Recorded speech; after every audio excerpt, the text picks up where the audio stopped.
Greetings and welcome to Illinois in Focus, powered by the Center Square. I'm Dan McCaleb, Chief Content Officer at Franklin News Foundation, publisher of the Center Square Newswire service. This week in Illinois in Focus, we'll discuss the sentencing of longtime former Illinois House Speaker Michael Madigan on corruption-related charges. We'll also explore lawsuits filed by Republican lawmakers challenging the constitutionality of how two important bills were passed by Democrats in the State House. All that and more when we return.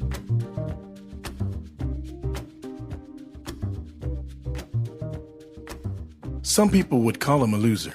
He ran for state office. He was beaten. He started a business. He failed. He ran for Congress. He lost. He was nominated for vice president. He lost again. But he knew only those who never tried are the real losers. And Abraham Lincoln was no loser. Persistence. Pass it on. From the Foundation for a Better Life at values.com. Welcome back to Illinois in Focus. Convicted felon and longtime former Illinois House Speaker Michael Madigan was sentenced to 7.5 years in prison and fined $2.5 million after his conviction on 10 corruption-related charges. Joining me to discuss this is Illinois editor Greg Bishop. Greg, you covered the final several years of Madigan's lengthy reign as House Speaker. What do you make of the sentencing? You know, I think the sentencing was something people weren't expecting. A lot of cynicism out there when it comes to holding people accountable in the state of Illinois that's known for having corrupted elected officials. I mean, the Blagojevich saga with former Governor Rod Blagojevich definitely thrust that into the spotlight, especially since it involved, selling former U.S. U.S. Senator Barack Obama's Senate seat.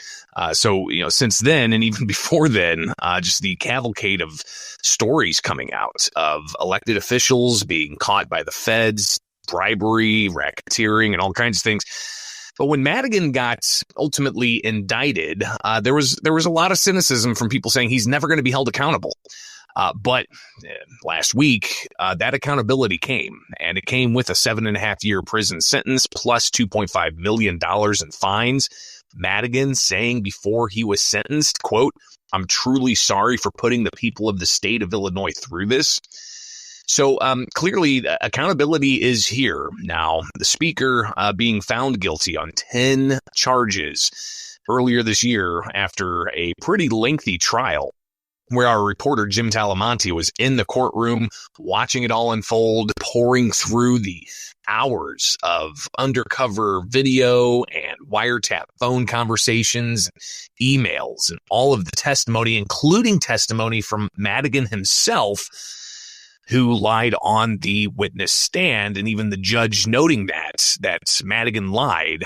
He didn't have to, but he did before handing down that sentence. And even the judge saying that the ex-speaker's testimony was a nauseating display of perjury and evasion.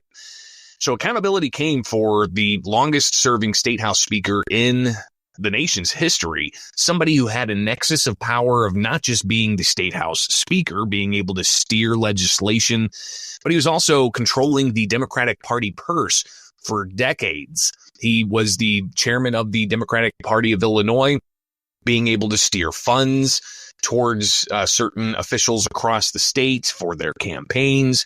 So that nexus of power really was a point of criticism for majority Democrats in Illinois.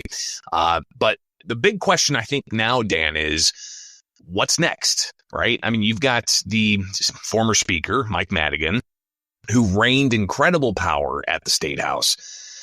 He's no longer in power. He's going to be heading to federal prison. But do we still have the same types of Madigan playbook, plays being implemented at the state legislature? While new Illinois House Speaker Chris Welch, who took the job after Madigan fell from grace in 2021, he said it was going to be a new day. But I'm sure if you were to poll the Republicans at the state house, especially after this spring session, they would say the Madigan playbook is alive and well under Speaker Chris Welch's tenure. going back to the sentencing hearing, Speaker Madigan was given an opportunity to speak before Judge John Robert Blakey handed down the sentence. He asked the judge to let him essentially stay on house arrest so he could take care of his ailing wife. The judge went back and forth in some instances praising Madigan's both public work and his character. But then at other times he said, you didn't need to do this. You lied on the stand, et cetera, et cetera.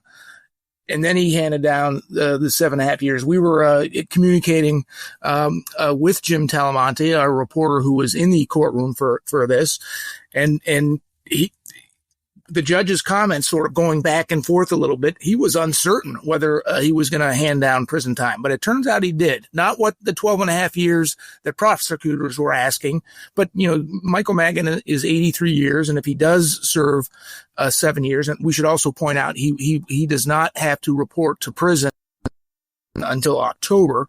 So there's several months before that happens. But he'll be 90 if he were to serve the whole 7.5 years. And one thing the judge also noted, Dan, was that the sentencing calculations laid out in federal statutes could have been 105 years in prison. And obviously that was not handed down to Madigan either. But yeah, 7.5 years, especially for somebody Madigan's age, not something that's going to be easy, especially if he has an ailing wife at home that he'd rather be with.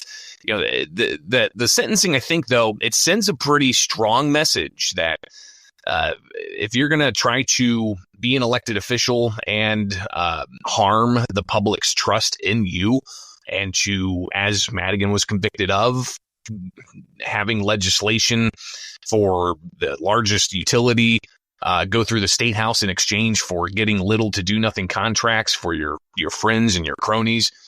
That's the type of stuff that taxpayers hear about and they just get so frustrated over, especially in a state that's paying some of the highest taxes in the country. We have the second highest property taxes. We have combined taxation through the roof. You've got more taxes that are going to be part of this state budget that's coming July 1st. You've got higher gas taxes that are coming July 1st. Taxpayers are asking themselves, what are they getting out of this? Other than stories of elected officials being caught by the feds doing nefarious things, all under the table in backroom deals, while taxpayers are getting stuck with the bill. A couple of points I want to make here, Greg, and ask you about. You said that the 7.5 year prison sentence, $2.5 million fine, sends a strong message about corruption in the state and holding people accountable. You also mentioned that it's the feds that have done all of these investigations, and they're the only ones really that have held state and local elected officials accountable. Do you think the state's attorney general, do you think Democratic lawmakers in Springfield will get the message and do something about this? That kind of goes into, what's next. That's a very important question because obviously the issue of ethics reforms at the State House have been hard to come by. You've had some measures that were advanced several years ago, but before they adjourned spring session May 31st, we didn't see anything come through when it comes to shoring up ethics. The Democrats say that they're open to having conversations with the Republicans, and Republicans say they've got the measures already filed at the State House, and it's not a difficult task to just hold a hearing, get the details out, fine-tune some things, and get it done. What Republicans want, really crucially, is for the legislative inspector general. This is the investigator who is supposed to be the watchdog of the General Assembly and their employees to make sure that they follow up on any kind of tips about somebody who's doing something unethically or illegally. And we've seen a lot of turnaround in the legislative ethics office with the previous legislative inspector general resigning, saying that the office was a paper tiger. It might look good on paper, but when it gets down to it, the policies and procedures are handcuffing the inspector general from investigating things. And what the Republicans want to do is give them more autonomy. Let them do what they need to do without having to go to a body called the Legislative Ethics Commission, made up of state legislators and former state legislators. And this commission is supposed to be, as it is now, signing off on a whole bunch of activities that the Legislative Inspector General wants to do in order to investigate.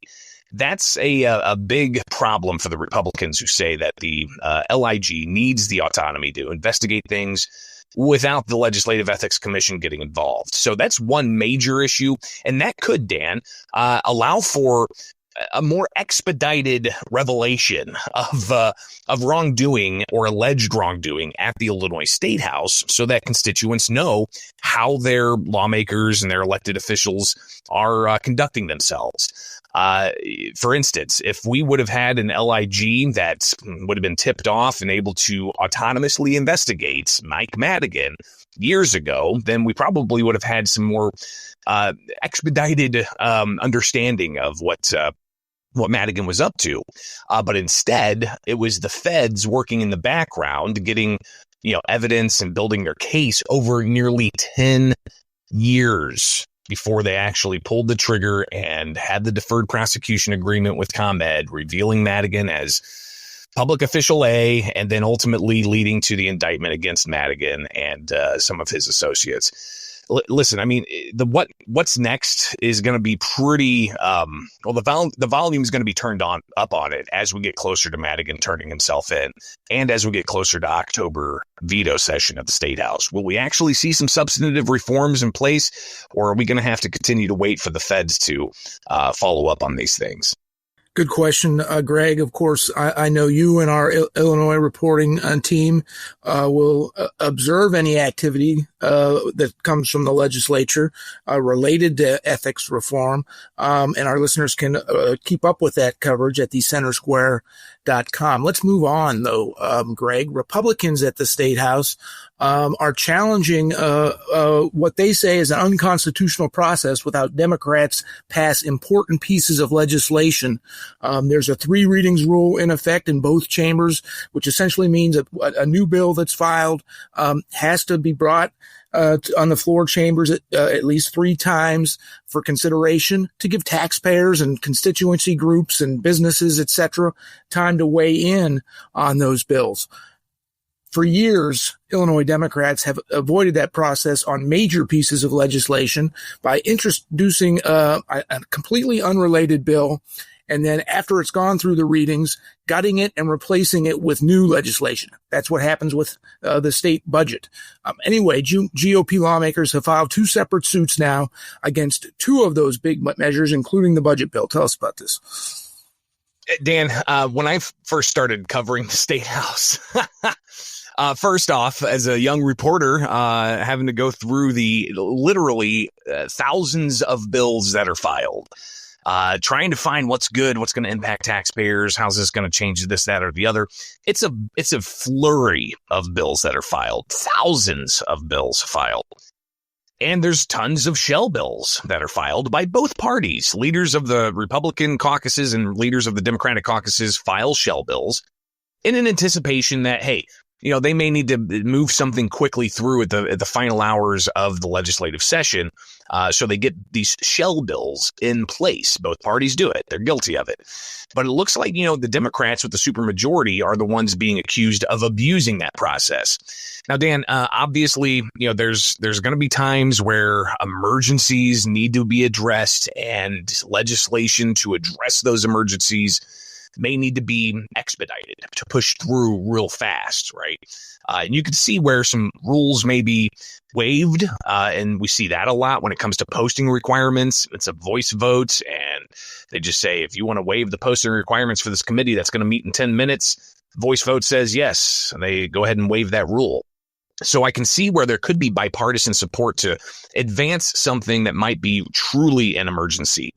But what Republicans are alleging in these 2 separate lawsuits filed by different groups of Republicans at the State House They're challenging what they call abuse and short circuiting of the 3 readings rule. You laid out there pretty well that a piece of legislation has to be read 3 times in each chamber before it can actually be voted on. So if a House bill is filed in the House, they just merely say House Bill 111, first reading. Then the next day they'll say House Bill 111. Second reading, and then the next day, separate day, third separate day, that's when they can actually vote on it in the House. Then it goes over to the Senate. The Senate has to do the same thing. They say HB 111, first reading, HB 111, second reading, and then the third reading, they can read that. That's 6 days it's supposed to take. That's a good amount of time, nearly a week, for constituents to know what's in this legislation. But what happens is the House Bill 111 gets the 3 readings in the House, goes over to the Senate. The Senate then guts and replaces it and then gets it through back to the House for concurrence, shortens up, short circuits that final passage before it can get to the governor's office. This happens all the time. We saw it in 2021 with the Safety Act. We saw it in 2023 with the state's gun ban. We see it every year with the budget bills that are filed in the last days of session. And in particular, the Freedom Caucus has sued. They were the first ones to file their lawsuit challenging the 3 readings violations for the state budget. Now, the state budget has been signed. That's going to take effect July 1st. But Republicans with the Freedom Caucus, they do have a hearing set for July 3rd. It's just going to be a status hearing. The case is going to progress after that. But they are challenging the budget's passage on alleged violations of the 3 readings rule. This week, we had a separate lawsuit filed by another group of Republicans, including House Minority Leader Tony McCombie and Senate Minority Leader John Curran, alleging the 3 readings rule is violated for a bill that would essentially allow for anybody to sue any company from anywhere. They don't have to be an Illinois company, but somebody can come into Illinois and sue a company, even if they're an out-of-state company. This has been called disastrous legislation by business groups, by tort reform groups, manufacturers associations against this. Republicans say even New York Governor Kathy Hochul vetoed similar legislation several times. So they're urging Governor J.B. Pritzker to veto this legislation. If not, they're taking it to courts in Sangamon County to try to get the courts to recognize that the Democratic supermajority is abusing the 3 readings rule by passing substantive legislation with little oversight and little chance for debate, little chance for constituents to fully understand what is being passed before the final hours of the spring session. Now, as we mentioned, this has happened for a long time. I've been watching the State House. And one interesting thing that Republicans did put out in the second lawsuit is they have found 24 instances just this spring session of shell bills being gutted and replaced with very substantive legislation that had nothing to do with the original title of the bill and getting it through session in the final hours. So it's going to be fascinating to see how this is dealt with by Illinois' court system. They've been approached with this question before in the past, even with challenges to the gun ban, for instance. The Illinois Supreme Court ultimately siding with the state on that. But there's been several instances of the courts dealing with the 3 readings question. This is going to be yet another opportunity for them to deal with it with 2 separate cases, and we'll be watching that closely at thecentersquare.com. Of course we will. Greg, the back and forth between Governor J.B. Pritzker and President Donald Trump continued this week. Last Saturday, there were hundreds of protests around the country called No King's Day protests, largely focused on President Trump's deportation efforts of tens of thousands of migrants who are in the U.S. illegally, many of them who have committed violent crimes.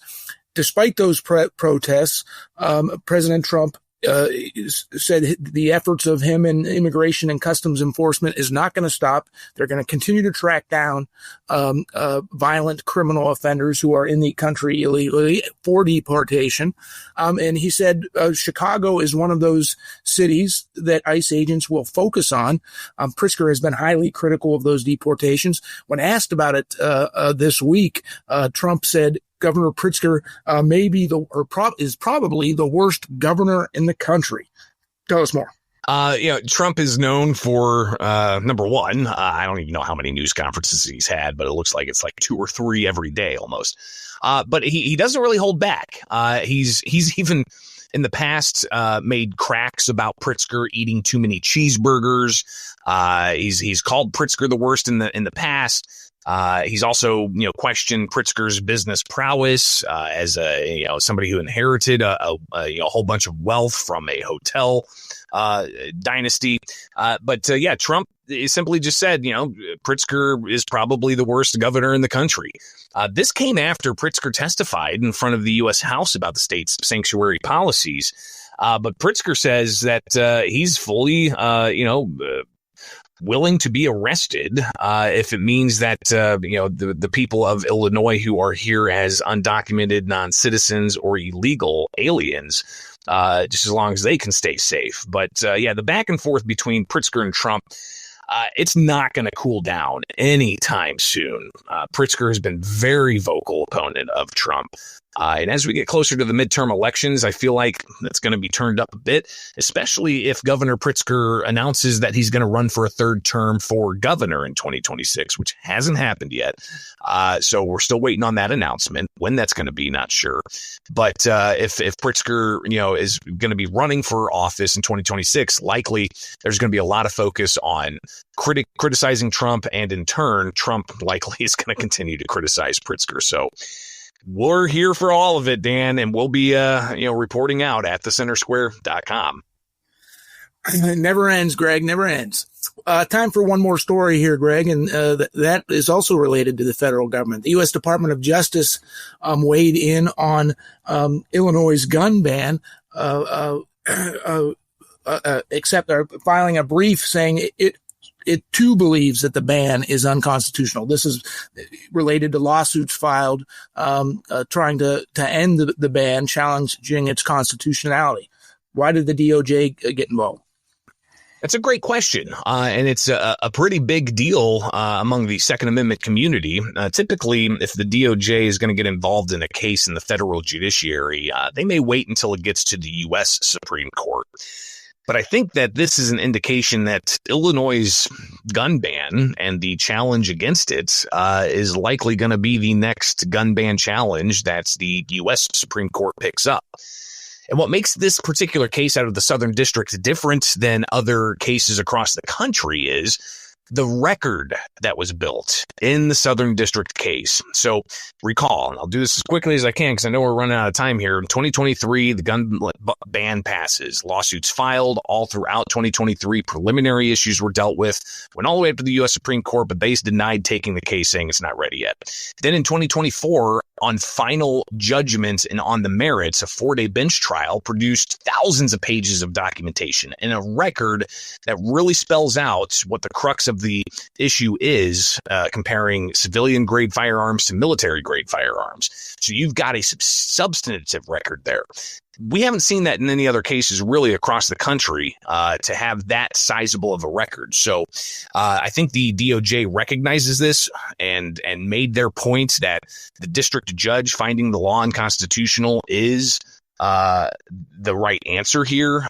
So now it's up to the 7th Circuit U.S. Court of Appeals to take all of this into consideration and to make a ruling that fits in with U.S. Supreme Court precedent. And when that's going to be, not sure yet. Still have the state having to reply to the plaintiffs groups in this case before we get to oral arguments. But that's going to be coming soon. Court process sometimes takes its time, doesn't it, Greg? They work on their own schedule, that's for sure. Okay. Thank you for joining us today, Greg. Listeners can keep up with this story and all of the stories we talked about today at thecentersquare.com.